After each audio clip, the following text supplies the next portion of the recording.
You're welcome to the Lifestyle Podcast. My name is Mr. Delight. Today, we have something interesting for you guys. I'm going to be introducing my co-host on the Lifestyle Podcast today.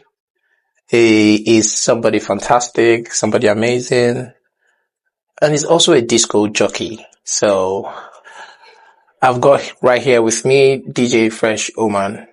Yeah. What's up, Oman? I'm good, thank you. And you? Yeah, I'm alright. So, welcome to the Lifestyle Podcast. Well, you're my co-host on this particular podcast, so it's your brand as well, basically. So, do you want to give us a brief insight on how we've been able to go about, trying to create this podcast thingy? Yes, well, hi, my name is Oman, aka DJ Fresh Oman. As he said, I'm a disc jockey. That's the posh name of a DJ. I've been DJing now for basically 10 years now, professionally. So I've been making an earning off of it. And yeah, we've been working on this project for how long? Like maybe 5-6 months now. It has been in our heads for a long time, but I think we started like fully going into it like 4 months ago.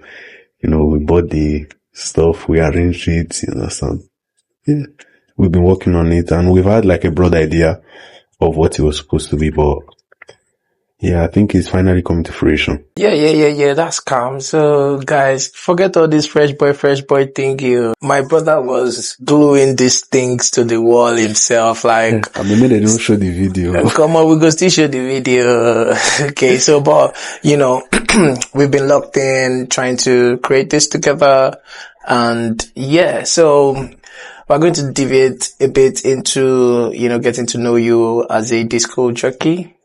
And, I like to use the posh name, sorry. It's okay. Alright, that's calm. So you've been DJing for over 10 years.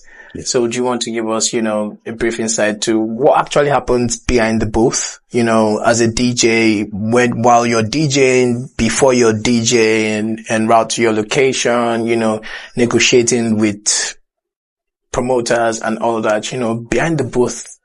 Just give us a brief insight so far based off of your experience in the industry for the past 10 years, chat to us. Well, have you ever heard the expression where they say, DJing is just about pressing buttons or clicking buttons or you just spin this thing? Yeah, because I think those are kind of people that, don't really know what it's about, basically. Precisely. They don't know what it is about. They just think it's about somebody pulling up with their pen drive or laptop, plugging it in and then playing songs that they've already, no, it's nothing like that.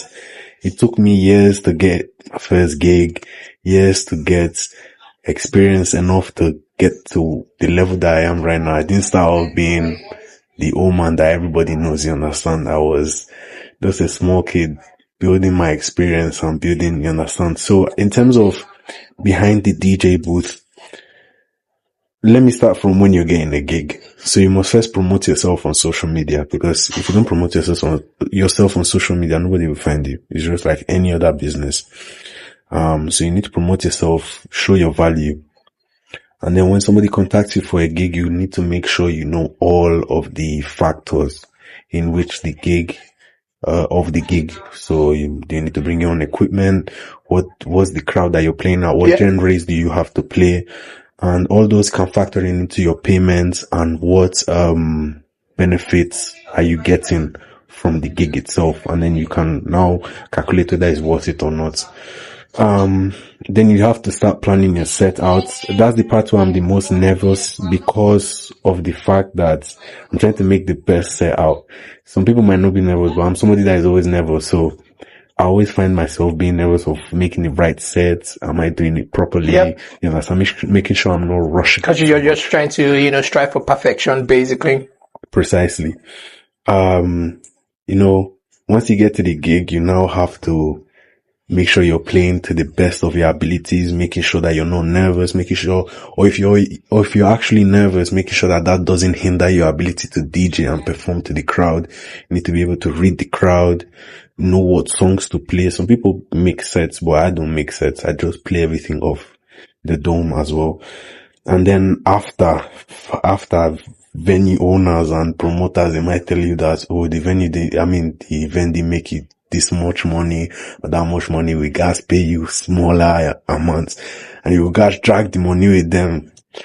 So there's more to DJing than just pressing buttons, or like, it's a whole... Yeah. So, but definitely looking at the level you are right now, I'm sure, you don't need to be, doing a whole lot of, dragging here and there anymore, I'm sure, and looking at the experience you have, I think you've played across about 2 to 3 countries at the moment. So can you just give us a brief insight into the countries where you've DJed as well, and just give us an insight how it is for you as a DJ when you have to, swing from playing for the Afrobeat crowd, swing to playing for, the other genres of music, basically like the house musics and the rock music, basically. So like, how does that work for you? And like I said, take us through the journey of, the countries you've DJed and how it is, basically. Yeah. So I was based in Spain before I came to the UK. Right. So that's where I started DJing actually. So yeah, that's the first country where I DJed at. And yeah, I moved over here, and then I also DJed in Nigeria. Yeah. So those are the 3 countries. And I think the crowds are obviously different because they are in different parts of the globe. UK is in the north, Spain is like in the Mediterranean area, and then Nigeria is obviously in West Africa. So I would say there are different genres. Like in Spain, you might play Spanish music like reggaeton, and stuff like that. But then you come to the UK and then you're playing the rock/house music. And then in Nigeria, obviously you're playing the Afrobeats, the Amapianos, the Olamides, the Davidos, the Wizkids, you understand? And, I think the genres in itself with the coming of time, I think everybody has been gravitating towards Afrobeats more and more. So they've been copying, I won't say copying, but they've been taking bits and bobs from Afrobeats, infusing it in different genres of music itself to be able to sound more, Yeah. So it's getting more and more easier to mix between genres. Yeah. And because obviously of my experience DJing in different crowds and different places, yeah, we learn how to mix different genres smoothly, and you understand. So, but yeah, I'll say in terms of genres, I think in terms of like music taste, one thing I've seen about Spain and especially the UK is that in the UK you might have a genre house, but then there's so many niche underneath it. Exactly, that somebody might say, oh, it's a house gig, but then maybe it might be underground house, or it might be like funky house. You know, it might be Afro house, because there's exactly. Afro house these days, bro. Exactly, there's all types of house, there's all types of niche. Also with the English rock, pop, there's different niches, and the same in Spain. You might have Spanish trap, you might have Spanish reggaeton, you might have Spanish Afro. So when you get booked for an event, for instance, is it the duty of the promoter to tell you the genre of music they expect you to play on that day, or to tell you the kind of crowd you'd be expecting, or how does it work? Well, obviously it's subjective. It depends on every DJ and every promoter, but for me, you need to make sure you know the crowd that you're expecting. Exactly, and you're booking the right DJ for them, that crowd. Based off to give them what they want. Not just that you found a DJ in Instagram, you just message him, oh, can you DJ on this day? No. Yeah. You need to make sure that the DJ that you're booking can cater to that audience that you're expecting to come. If you're expecting an Afrobeats DJ to come, then I can be the one now. I specialize in Afrobeats, so I can offer that. Yeah, so as a DJ, can you just explain this thing to me? Not basically to me, to everybody, because, when DJs are in the club, or when DJs are performing at a gig, when the crowd is good, the DJ tends to, play better. Yeah. But when the crowd is not, I wouldn't say when the crowd is not good, maybe when the place is scanty, or maybe when the crowd is not vibing, or, when the energy is not just there, it kind of affects the DJ as well. Yeah. So I think like there has to be a certain synergy between the crowd and the DJ for you to have a perfect gig. Does that make sense? Yeah, definitely. Definitely. Is enjoying the night is not only about the DJ. It's not only about the songs that are played. No. It's about the crowd as well. And it's like a domino effect. You understand? Like, everybody follows the vibe that other people are having, you understand? If nobody is dancing on the dance floor, then nobody will dance on the dance floor, you understand? Yeah. And if everybody's dancing, and if you come in that club, you want to dance as well. Or have you never seen it? You know, I'm sure you've seen it inside the club. You understand? So yeah, that offers a lot to the vibe as well. And when a DJ sees that you're enjoying that certain music and people are dancing to that music, then it helps you make better decisions on what on the song selections. So that helps a lot their ability to cater to the audience. So that helps them do better in terms. That's why they might feel like you're doing better. You understand? Right. But most of the time, it's just a psychological thing. You see people dancing, you already think that DJ is doing well. You don't see people dancing, you think that the DJ is whack. But it might just be the energy, and there's no just synergy as of that moment, and that's why everybody is just laid back. Precisely. Or it might. And looking at these days, that the dance culture is even getting a bit dead. You know, these days, because these days you go to some clubs, you know, boys just want to chill and, you know, just relax and just chill as big boys and everything, not really dance as it used to be before, if that makes sense. Okay. Sorry to cut you off. I won't say the dance culture is dying, in a sense. How can I phrase this? I feel like there's so much emphasis on appearances now, especially in the club. People will go to club. Why? Because they want to buy a bottle. Girls are because people want to look a certain way. Because now nobody wants to show their true self. Everybody wants to be this reserved person sitting down in the club. You know. Because at the end of the day, the reserved boy in the club gets the. Yeah, but that was not what the club was meant for, you understand? Yeah, the club was meant for people to come and dance, mingle, to enjoy, you know, have your fun, drink. It's not just to sit down. You're sitting down in one place, you understand? Like, look, for example, inside in Lagos, big boys, they are standing on chairs, you understand, popping bottles, they're enjoying the time. Why? Because that's the culture there. I just feel like, I think also in diaspora, appearances so much, people are looking at you, or you, it's like I say, psychological things. People are looking at each other, trying to see who is the boy with the pop, boy that is buying the bottles, you know, what girls does he have around him. That whole thing, I think, is it's not killing it, but is reducing the vibe. Yeah, exactly. It just makes club like just an outing. Meanwhile, club before was something meant to be more than that. Yeah, club was the place that people would go to and, you understand, socialize, dance, enjoy. You understand? Now club is just random minute. After you want to go club, no, I'll go wear clothes. You understand? So it doesn't make sense. Back into our conversation. Can you just give us a brief insight as well into how you got yourself into the entertainment industry and into being a DJ as well? So I was at a party. Somebody was asking for a song and I played the song on a laptop and the song popped off. So everybody started shouting, DJ, DJ, I like the feeling. So when I went back home the next day, I downloaded Virtual DJ, that software. I just started jamming it out. And then from there, never looked back. I kept practicing and practicing. And yeah, in terms of the entertainment side of things, because there's the DJing and then there's the actual entertainment side of things. Yeah. I think I started thinking about entertainment once I met this way. So, once I met this guy, then he started putting me through the whole entertainment, business. So I think, that's when I got into the entertainment side of things, because before I was always thinking about only being a DJ, but gotta be more than a DJ to succeed in this crazy business. Well, that's cool. That's cool. I'll take that as a compliment. I take that as a compliment. But this guy is the best way I've ever met. Like, this guy, the Chris for it. So, but yeah.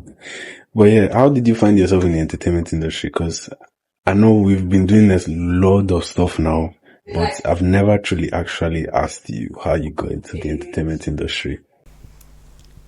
So for me, getting into the entertainment industry, it's quite a bit of a long story, but I'll just try to cut it short. So I went to Bowen University, and the one in Osun State, yeah? Yeah, the one in Osun State, and I've been doing parties since when I was in school. Okay. But then I did a couple parties in school, you know, not like in school premises, but like outside school. Then it was Ibadan. Then so like I've always been somebody that like parties from when I was in school. Yeah. Then during my NYC as well, I did I served in Jos, so I was in Jos for a year. I did parties all over Jos as well. Okay. At some point I was getting shout out from University of Jos, their station. I was getting a shout out from them on Twitter every now and then every time I do parties and everything. So yeah, then coming back to Lagos, man, there was nothing else there was nothing else in my mind. It was just only entertainment. And then the name of my brand then in school used to be Green Street Entertainment.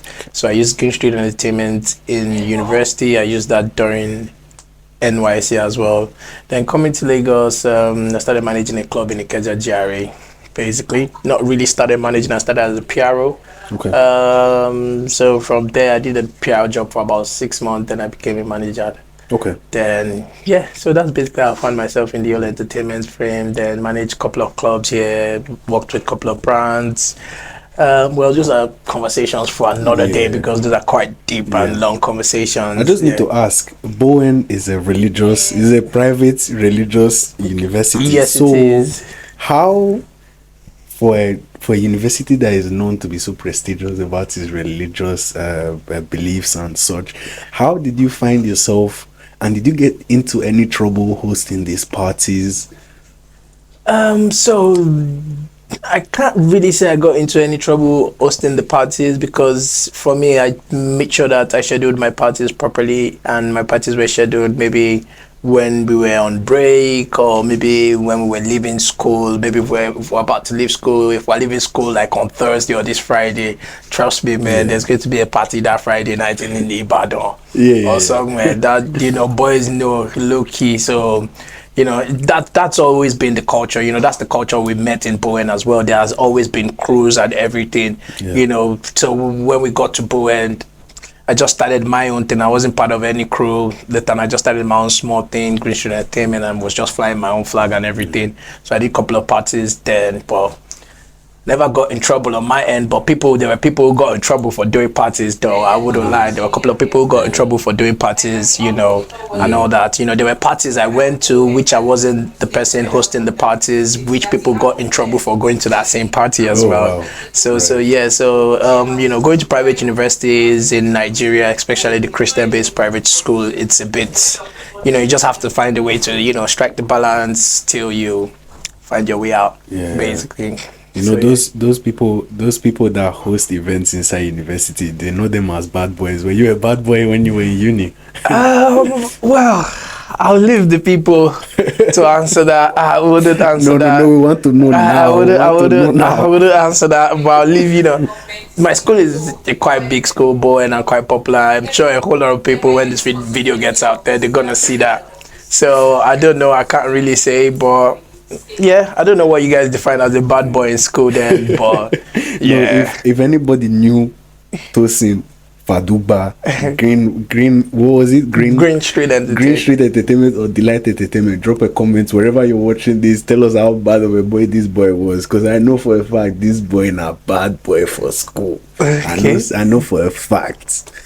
So that's what it is, basically. That's what it is. So anyways, we just thought to give you guys a bit of an insight of who we are as the host and the co-host on the Lifestyle Podcast. We're going to be bringing lots of people here, lots of people to come speak about their journey, how it's been, their interesting stories and everything. We personally still have a whole lot of interesting stories to give you guys as well, but right now, this is basically, I think, episode 2, yeah? Peace out, guys. All right. Nice one. See you guys soon. Bye. Bye.